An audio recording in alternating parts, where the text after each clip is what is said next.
Hi hello friends, இன்றைக்கி கிளைமேட்டுக்கு ஏற்ற ஸ்நாக்ஸ் தான் பண்ண போகிறோம். என்ன ஸ்நாக்ஸ்னு இப்போ உங்களுக்கு பார்த்தாலே தெரிஞ்சிருக்கும். காலிஃப்ளவர் பக்கோடா தான் செய்ய போகிறோம். அதுக்கு காலிஃப்ளவர் ஒன்று வாங்கி நல்லா பீஸாக கட் பண்ணி வச்சுக்கின்னு ஹாட் வாட்டர் வச்சு காலிஃப்ளவரை அதில் போட்டுக்கலாம்.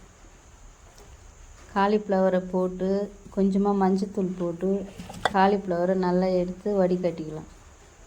2 ஸ்பூனு இஞ்சி பூண்டு பேஸ்ட்டு, 2 ஸ்பூன் கார்ன்ஃப்ளவர் மாவு, 2 ஸ்பூனு கடல மாவு, 1 ஸ்பூன் உப்பு, தேவையான அளவுக்கு மிளகாத்தூள், கொஞ்சமாக தண்ணி ஊற்றி நல்லா அது தேவையான பக்குவத்துக்கு நல்லா கரைச்சி எடுத்துக்கலாம்.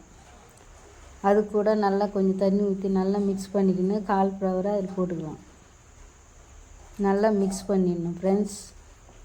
நல்லா மிக்ஸ் பண்ணிவிட்டு ஒரு 1/2 hour நல்லா ஊற வச்சிடணும். ஊற வச்சுட்டு அப்படியே பக்கத்தில் கேஸ் பற்ற வச்சு தவா வச்சு தேவையான அளவுக்கு எண்ணெய் ஊற்றிக்கலாம். எண்ணெய் நல்லா காஞ்சி பிற்பாடு ஒவ்வொரு பீஸாக எடுத்து போட்டுக்கலாம். பாருங்கள், இந்த மழைக்கு சூப்பராக காலிஃப்ளவரும் டீயும் சாப்பிட்டா ரொம்ப நல்லா இருக்குல்ல. சூப்பரான காலிஃப்ளவர் பக்கோடா ரெடிங்க ஃப்ரெண்ட்ஸ்.